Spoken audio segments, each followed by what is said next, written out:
Hello again, everybody. I am Sigfried Trent, game designer, co-creator of Everyday Heroes, and contemplative champion of SigTrent Games. And we are going to update you on what's going on with SigTrent Games this week, talk a little bit about game design advice, and then talk about my life a little. So this is week 10 of SigTrent Games and my great ambition to create a wonderful gaming company that makes fantastic games. This week, maybe not the best week we've had. I really didn't get any writing done. I was supposed to crank down and work on Shotgun Heroes and a bunch of different things, some related to the company and some not related to the company, kind of got in the way and got me off track. So this week, I've really cleared the decks, made sure I don't have very much to deal with except working on Shotgun Fantasy, and we're going to get a whole bunch of headway. I'm going to get some classes done. I am going to work on the magic system. We're going to get some core nuts and bolts of that thing up and running. So I'm looking forward to that. And I'm looking forward to telling you about it next week in week 11. All right, but what did we do this week? We must have done something, and yes, indeed, we did a bunch of different things. Anne has been working on business research, just trying to educate herself about the basics of business administration and the different key areas of business administration. So she's been taking online courses, doing some reading books, and writing out a business plan for us. Now, we don't necessarily need a business plan right this second because usually you pull that out when you want to go to investors or you want to talk to a bank and get a loan, that kind of thing. But it is very useful just for thinking about many of the key areas of business, marketing, goals, etc., that you need to cover. So she's getting really familiar and comfortable with that, and I'm learning a little bit from her. And we went over her business plan, and it's looking great so far. Really great stuff. Lots of useful things, some of which will be useful now, some of which will be useful in the future. But I think it's pretty good, and I'm happy with that progress. I've also looked at some art prospects, and last week did some scouting to find some folks to work on perhaps the Everything Awesome wrestling game. However, I decided to switch my focus over to Shotgun Fantasy. I think fans are going to be a little more into that initially. And so we're switching the art direction a little bit. But a lot of those same people will be pretty good for that exercise as well. In fact, there's a couple really good fantasy artists in the list that Anne put together. So I need to make some art orders this coming week, and then we'll be able to approach some of those people with prospective projects of what we're going to need and how much we have to offer and all that kind of thing, and to see what their availability and price ranges are, et cetera, et cetera. But I've got some good prospects, at least 5 or 6 people that I really like, and then some backups as well. Of course, there's lots of artists out there, but it's good to start with a set that you really like and move forward on that and see what you can get. All right, what else? Updated the blog. So I hadn't been posting these videos onto my blog, which I really should have. We put them everywhere else, but we didn't put them there. So I got around to doing that. It's a little bit more work, actually, to make blog posts with the videos for various reasons, because there's little things to type out, and there's boilerplate I want. You got to do them in embeds. And so I went and found a plugin for WordPress. It's a WordPress site that'll duplicate posts. So then I made a structure. I did some SEO optimization, that's search engine optimization. Basically, it helps people find our website if they're looking for Everyday Heroes stuff, or if they're looking for 5e type stuff with modern action, that kind of thing. So you pick a few words that you want Google to be able to pick up on if people are searching for it to suggest your site. So that's part of that process. We've got all those videos up there. And from now on, we should just be able to quickly and regularly put them on. So that's kind of a nice structural improvement. Finally, it may not seem related to SigTrent Games, but it is. I've been looking a little bit and doing some more research on the voice acting business. So there's a lot of voice acting in the gaming world. It's something that I'd kind of like to get into. It is a lesser priority than making games and content for Everyday Heroes, but I think it has some confluence because when I do these videos, they're good practice, especially if I try to pay attention to my enunciation. I noticed that I missed a word a little bit earlier in the video. There'll probably be a few more, but I am trying to practice that. Also trying to reduce the number of ums and things like that. Classic Toastmaster techniques, you might say, that we're trying to bring into these videos to improve my performance skills, which is useful for marketing and advertising and a lot of other things. So there's some confluence there, and in the future I think there'll be even more so. All right, so that's about it for SigTrent Games this week. Pretty short update. Hopefully we'll have more details to follow. Okay, it is time for the game design tip of the week. And this week we're going to be talking about complexity, specifically an idea called voluntary complexity. And what that means is the player of the game gets to choose, to some degree, how much complexity they want to experience while playing the game, and to what degree they want to engage with the available complexity in the game. So basically, they can play the game in a fairly simple, straightforward way, still have a good time, or they can engage with the game in a richer, more detailed, more complex way and enjoy that kind of play as well. So it's not necessary that every game has voluntary complexity, but it's something that I think is really nice in a role-playing game specifically, but also pretty good in a number of different strategy games. And since these are two of my main areas of interest, I thought I would go over how this works. And we're going to start with some examples from different games. So first of all, we'll start with Everyday Heroes. One of the things I'm proud of in Everyday Heroes is the table at the front of the book in the introduction that lists all the classes in the game and then lists a score for how simple or how complex they are to play. And so some of them are rated as being very simple because they're very straightforward. Classes like the Commando, they don't have a lot of choices to make. They don't have a lot of moving parts. You basically make attacks. Sometimes you can make a second attack. You get to throw a free grenade, and you can take a second wind as a bonus action. And they're really straightforward. It's a very effective class, but there's not a lot of fiddly bits to play around with. In the other side of the scale, you've got smart heroes like the Hacker, which has all these, very complex, very rich plans that require a certain amount of thinking creativity to use well, and is a character with a lot of skills. And so it takes quite a bit more if you want to do combat. You have to think a little bit about how you're going to approach that. So it's a character that takes a lot more engagement from the player. And what I want to do is give players a heads up to say, look, depending on what kind of experience you have, these are classes you may want to start looking at. Because if a player approaches a role-playing game just based on the concepts behind it, they may think being a hacker is really cool, but they may not want to be in for complex play or having to read out all those plans and decide which plans that they're going to use in their game and figure out how to leverage those best. And they go with something simpler like Commando or Brawler or something along those lines. All right. Another area in the game that I think illustrates voluntary complexity is the feat system in Everyday Heroes. And the part of the feat system I want to highlight are the basic feats versus advanced feats. So in 5e proper and Dungeons & Dragons, when you get ability score increases, you can optionally choose to take feats instead. And I still wanted people to be able to take ability score increases. In fact, I wanted them to be a little bit more accessible in Everyday Heroes than in Dungeons & Dragons. And the reason for that is there a simple way to play the game. You are making yourself better at essential core mechanics, giving your character more strength, more constitution, more dexterity, whatever it happens to be. And then other things like giving your character skill proficiencies, another basic mechanic that's already there. You don't need to think about special situations. You don't need any additional rules. It just gives your character more stuff. And the wealth system, etc., all the basic feats. And so the idea was everyone is going to get feats, but if you want to make simple choices, you're probably just going to take ability score bumps or some new class proficiencies or an expertise, maybe raise your wealth level, get some saving throws, and keep things really simple and just engage with the character you have without a lot of customization, just enhancements, right?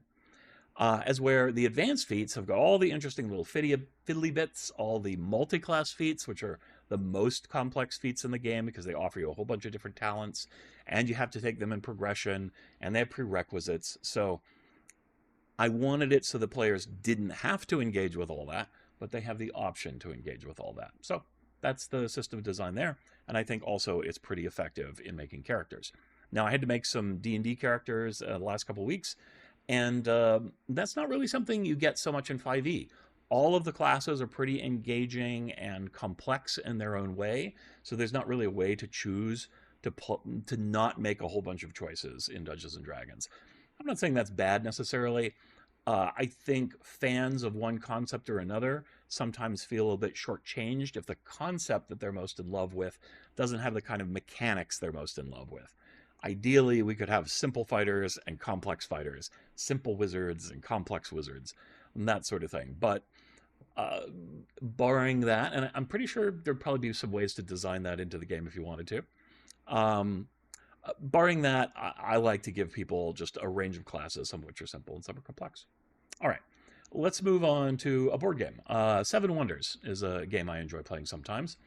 If you play the Egyptians, you have a very straightforward strategy of build your wonders, put the pyramid together, you get victory points. It's very direct. You don't have to think too hard. This is, you still have to engage with the game mechanics for sure, but you can do that and maybe pick one other thing, like try to build up a big army, and you're good. You don't have to cogitate too hard. You've got a clear goal. As where there are other civilizations that you can play that get deep into the trade mechanics or they're into the technology mechanics, and these are areas of seven wonders that require more planning and a little bit more reading the table and trying to figure out what other people are going to pass you. As where your wonder, you just flip cards upside down, so everything is useful for building those. So that's a game that allows people to play in two different ways. One is not necessarily better than the other. It's just one is simple and the other is complex. Another game that I really admire is the Pokemon computer games, like the Red Blue type series, all the different chromatic ones, and the competitive scene that evolves around Pokemon. So if you're just playing Pokemon, you can play it as a kid. You don't have to think real hard. Just level up your pals, your Pokemon, have them do big attack damage moves. Maybe you have to worry a little bit about what your Pokemon's weakness is and what the gym leader's weaknesses are. So you play the rock, paper, scissors with the elements, and you're good to go. And if you are struggling, you can just level up your Pokemon a little bit more and beat those gym leaders, and you can get through the whole story in the game without getting into all the hidden values that are in the Pokemon, the IV values, without worrying about move priorities, without worrying about stab bonuses and terastallization and all these other different mechanics that professional competitive players get into. And there's huge mind games and there's meta analysis. And it's really fascinating the level of depth that that game can go to for a game that a 5-year-old can reasonably approach and play. And that complexity comes from the level of challenge that you're giving yourself. So the base Pokemon adventure game does not have a high level of challenge, and so it doesn't force you to engage with the game's finer points and mechanics. You can get by with basic knowledge. However, if you want to play competitively, if you want to play against other players, you're going to have to level up your game to match their skills and knowledge, and it actually has a deep set of mechanics, many of which are hidden from players at first, that you need to discover and understand through networking with other players in order to be the best and to collect them all. Magic the Gathering is another interesting game where you can play a very simple burn red deck or something. I'm just going to put lightning bolts and fireballs in my deck, and I'm just going to throw those, and I'm going to see what happens and see if I win. Pretty simple. You don't need to think too hard. Or you could play a blue deck that's doing counterspells and card draw and reacting to your opponent, trying to lure people into traps. Or big combo decks where you got to put all the pieces of the puzzle together. You've got to understand the intricacies of timing and the rules in order to pull off a cool maneuver. It lets you approach the game as a very simple exercise or a very complex exercise, depending on how you like to play, and both have a reasonable chance of victory. Finally, consider the game Go, which is an incredibly simple board game of a set of grids. There are white stones and black stones. The rule is you get to place one stone on any open square, and if you can surround your enemy's pieces, then you capture them and take them off the board. And whoever has the most stones on the board at the end of the game when you run out of stones is the winner. Incredibly simple rules, but the spatial dimensions of the board, which are quite large, the open field of play, the lack of restrictions, and creates what's called emergent gameplay, and there are millions of different strategies. And it is one of the games that AI and computer systems have had trouble mastering compared to chess and checkers and some of the other classic board games. So even a simple set of rules can lead to game complexity because of the imagination of the person that you're playing against. Okay, so lastly, let's talk a little bit about some of the ways that you can achieve voluntary complexity in your games that you're creating. First is to include asymmetrical design elements. So class choosing is an asymmetrical design element. A wizard is very different from a fighter, and the way you approach the game is different from a druid, different from everything else. So that's a good example. Magic's deck building is asymmetrical. So no two opponents are going to be facing the exact same deck, most likely. I mean, you can, net deck your game, but almost everybody's going to tweak it a little bit to their own style. And the randomization of the cards means every time you're going to get, even though you're playing the same deck, you're going to get a different series of events happening. And that's going to create diversity as well. Then you can have hidden depth, like in Pokemon. This mostly only works in video games, because if you're going to play a board game or a live action game, there are probably ways that you can have the game master have a set of rules that they have to reveal as you go along. But generally speaking, everyone has read the rules and understands everything that's happening. But in a video game, it's very easy for the game designer to introduce the game elements to the player a little bit at a time, and maybe never explain some of them. Have them there, have them be evident in what's happening on the screen. It's like the millions of people who play MMOs and are analyzing, trying to reverse engineer the combat formulas and everything behind the game system. So that kind of emergent gameplay, hidden details for people to discover, allows people to engage at different levels. Different challenge levels probably goes hand in hand with that. So if you have an easy game mode, that lets people engage in the game in a simple way, but then you can have a super challenging mode that requires people to eke every little bit of performance out of the rules and their own choices that they can. And so that's another way to have voluntary complexity, because you're choosing to challenge yourself.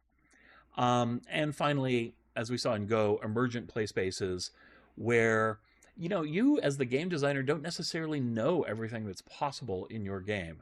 You just set up the environment inside, you set up a set of rules that interact with each other, and you let the players discover the complexity that's inherent in the game system. And that can be a lot of fun. And I will say, I've used almost all of these in one way or another in Everyday Heroes and different games. Maybe not the hidden depth, that's not there so much, but I will say, because we have lots of optional rule systems and the vault, and there's a lot of books out now, depending on how many of those you read and how many you engage with, you can always discover more interesting elements for the game and different ways you can play and engage in more or less complex game experiences. Okay, that's it for this game design tip of the week. Let's move on to what I've been doing in gaming and playing this week. First of all, I played some more Dungeons and Dragons. Just like last week, we were doing some play testing for a live event, basically convention adventures. It was pretty fun. This time we were on a riverboat, and there was a sort of like an archfey/demon who had taken our souls, and we had to pick how we wanted to try and get them back. We could gamble, we could try to perform a heist and steal them ourselves, which is what we tried to do. Or we can sort of use social interplay and try to charm our host into wanting to give them back to us, that sort of thing. So we were offered those choices. We went for the heist because some of us were neither charming nor very lucky, I think. So, and it was fun. We had a great time. Had a great ending, and all around pretty cool. But I did get to kind of experience. Anna and I were discussing building our characters, and she kind of wanted a simpler way to make a character and simpler choices to make during play. She was playing a warlock, and for jumping into the first time playing the 2024 version of 5e and making a character with that, it felt a little overwhelming, and some of the choices didn't feel really meaningful. That was a little less the case for the druid I was playing, but I'm a game designer and I interface with these things all the time, and I like playing druids a lot, so it's kind of one of my favorite D&D classes. I found it not to be overly complex, but I will say that in making my character on D&D Beyond, I was really glad for the D&D Beyond online character sheet, because if I didn't have it, there would have been a lot of rules nuances I would have missed, a lot of calculations I need to make for my druid forms, modifications to the creature stats and things that all would require a lot of paperwork on my part. So I was really grateful that the system could just handle all that. But even at that, I kind of needed to understand how all those things worked in order to use them effectively in game. So I was like, wow, yeah, I usually think of Everyday Heroes as being a little more complex than Dungeons and Dragons. But in this case, it's not. Druid is more complex than any Everyday Heroes character I put together so far. So that was kind of enlightening and interesting to me. And in a way, I was proud that I can have a game that I think is very customizable, and has that richness of depth if you want to get into it, but doesn't force you to go through that process. All right. Also been playing a game, too much time playing a game called Forge, or Magic Forge. And this is basically open source Magic the Gathering engine that fans have put together. And they've got, like, I think all the Magic cards maybe in there, plus a bunch of weird promotional cards. It's interesting playing it. I played Magic a lot, which I'm going to talk about a little bit later, for about 8 to 10 years of the early years of Magic. And I know those cards really well, like the back of my hand, kind of. Although occasionally there's one I'm like, oh yeah, I forgot about that card because I never played it. But playing Forge, there's so many cards I've never seen in my life with weird art, strange formatting. It's like this whole strange, weird world. And it's very interesting and fun. So Forge both would just let you build decks and duel with people online as a kind of Magic simulator. But it also has an adventuring mode, and that's what I've been playing, where you start with kind of a random pile of cards, and then you go out and you go questing, and you complete quests, and you engage in tournaments in town, and you fight monsters, and you go into dungeons. All the combat is played out with games of Magic the Gathering, and then you build different decks that you can play. I've got a big green style deck, and I've got a white kind of healing blue flyer deck that are going pretty good. But the game's very challenging. Some of the enemies will really crush you. Some of them are pretty easy. It all just depends. It's a lot like the Chandelar game I was talking about last week, but more modern graphics, a little bit more updated. It's still kind of a retro style, and it's meant to feel a lot like Chandelar. It's very different, though, in that Chandelar is just the old set of Magic cards. It's a pretty limited pool of cards, and a lot of them kind of suck. So the number of great decks you can make is a little lower. As where this has like every Magic card in existence, so they just throw cards at you constantly. So it can be a little overwhelming if you haven't played much Magic before. But I've been enjoying it a lot. It's a lot of fun. It does have the available of different levels of complexity depending on how do you want to engage in that game. So I've been engaging with it in a fairly complex way, but not. I'm focusing on one or two decks at a time rather than trying to build every deck I can and use every card I've got or hunting specific cards. I just take the cards that I win and I try to improve those deck archetypes that I've initially set forward. Anyway, lots of fun, totally free.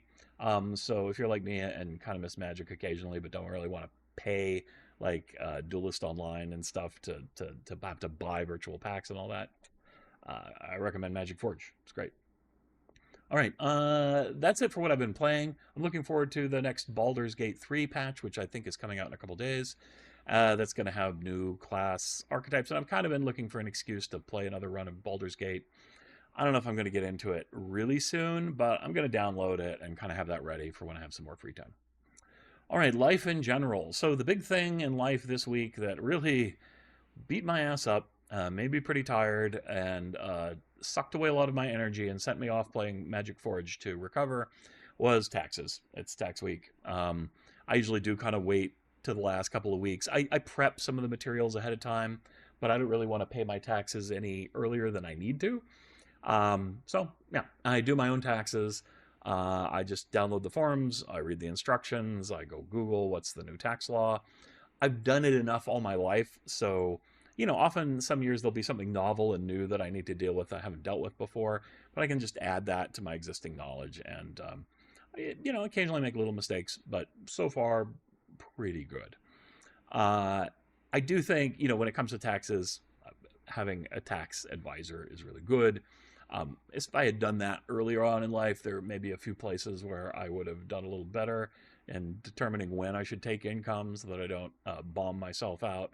But as far as just like filling out the forms and doing it correctly and not overpaying, I don't have too many problems with that. If you're a good role play gamer and you can read game rules, you can do taxes.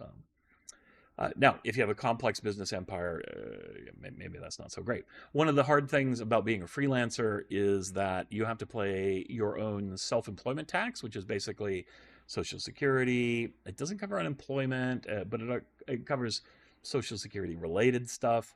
It's important to pay into because if you ever want to get money out of Social Security, you got to pay money into Social Security. So it's very important that you pay your self-employment taxes, but unlike regular taxes, there aren't a lot of deductions or kind of giveaways or freebies. You take away your expenses from your business, from what you make. But when you're a freelancer, a lot of the time you don't have very extensive expenses. And so you're mostly just getting paid by people to do services, and it adds up, and it's something you're supposed to pay a little bit in advance every quarter in order to work up towards the end, because the IRS wants to get their money all the time, not just at the end of the year. And so I do that, but it's very hard to guess sometimes how much money you're going to make, and so you'll either given them too much or not given them enough. Usually I've not given them quite enough, and that was the case this year. So I owed a bit. It wasn't a monstrous amount, but on a tight budget, oh, it's never fun, I got to tell you. So just the way it is, though. That's the life of a freelancer. So tip out there to freelancers, maybe charge a little more than you think you should charge, because the government's going to want their share of that. Usually 20 to 30%. So keep that in mind. All right, Sig's Magic Adventures. So this was an interesting week in weird happenstance. So I played a lot of Magic when Magic the Gathering first came out. I knew Peter Atkinson of Wizards of the Coast. I used to see him at the local convention all the time and chat with him. And, one time I was talking to him and he's like, oh, look at this new card game coming out. I was like, oh, that's cool, Peter. I hope that does good for you. And that was Magic the Gathering. It did great for them. It was amazing. Nobody had any idea until it dropped, and we all went berserk for it, right? So that was amazing. And so I learned how to play the game very quickly, and I won a bunch of early tournaments, and I had a high DCI score. That's kind of like the Magic Professional League. And so I was listed in Shaddus Magazine and then the Duelist a couple times for ranking of world players. And this was like in the very early years, right? First 1, 2, 3 years, I forget. And it was a lot of fun. It was a cool time. I had like number 14 DCI number, so I was one of the first people to join that organization. And it's not like that gives you a lot of fame or a lot of clout, particularly. It's not like a One World Tours when Magic was at its height of popularity or anything like that. I was just there in the early days. And this past week, on 2 occasions, people from Germany have contacted me about my history as a Magic player. One of them wanted to know details of a tournament that happened in San Diego, which I didn't happen to have attended, so I couldn't really answer their questions. But I did tell them a little bit about the first tournament I ever attended, which was at the Dragonflight Convention in Seattle, which I managed to win. And it was, I think, the second tournament that Wizards of the Coast ever held for Magic. And it was pretty big. I want to say there were like 120 players or something like that. And that's the main reason I had a high DCI score, was because of winning that tournament. There was also a big tournament. I think the first one was at Gen Con. But then there were a few more that they ran at the local conventions they went to the first year when they were promoting Magic. So at any rate, he asked me about that, but I couldn't really answer. I told him a couple of my old Wizards of the Coast stories just for entertainment. And then about a week later, I got a message in the mail from my parents, but it was actually an envelope that they had gotten from Germany that included a letter and some Magic cards. And the letter was basically saying, hey, I've recently gotten into Magic because I found some of my old cards. He's kind of returning to Magic after a long time. And he wanted to kind of commemorate the old days of the game. And so he looked up players from the early game's history and was sending them cards from the period of time that they played in to have them sign the cards and send them back. And I think he's going to make a big card album out of all these things. And I was just like, I can't believe that, and then he took a lot of trouble to try and find me, ended up with my parents' address to send me this stuff. And I was, of course, delighted and really happy. And I thought he was the same guy that had contacted me earlier. But I talked to him by email, and he was like, no, that's not me. That's somebody else. So I don't know what's going on in Germany right now, that my name somehow came up in regards to early Magic the Gathering, but somehow it did. And it gave me some warm and fuzzies. And it was also doubly surprising because I had actually been playing Forge and Chandalar lately just on a whim to do some old school Magic stuff. And here my history of old school Magic is coming out of the sky and falling in my lap. So I don't know, very interesting, but kind of fun. I like when life throws you these weird coincidences and stories. That's about it. I will say, I spent a fair bit of time on self-care this week because taxes and work and all that stuff. And then kind of the guilt of not getting any writing done kind of builds up, and I need to shed that off in order to kind of get to maximum Siegfried productivity. But I've done that. I'm feeling pretty good now. And I'm ready to write some Shotgun Fantasy. So I'm going to go do that right now. And you guys all have a wonderful week. Bye-bye.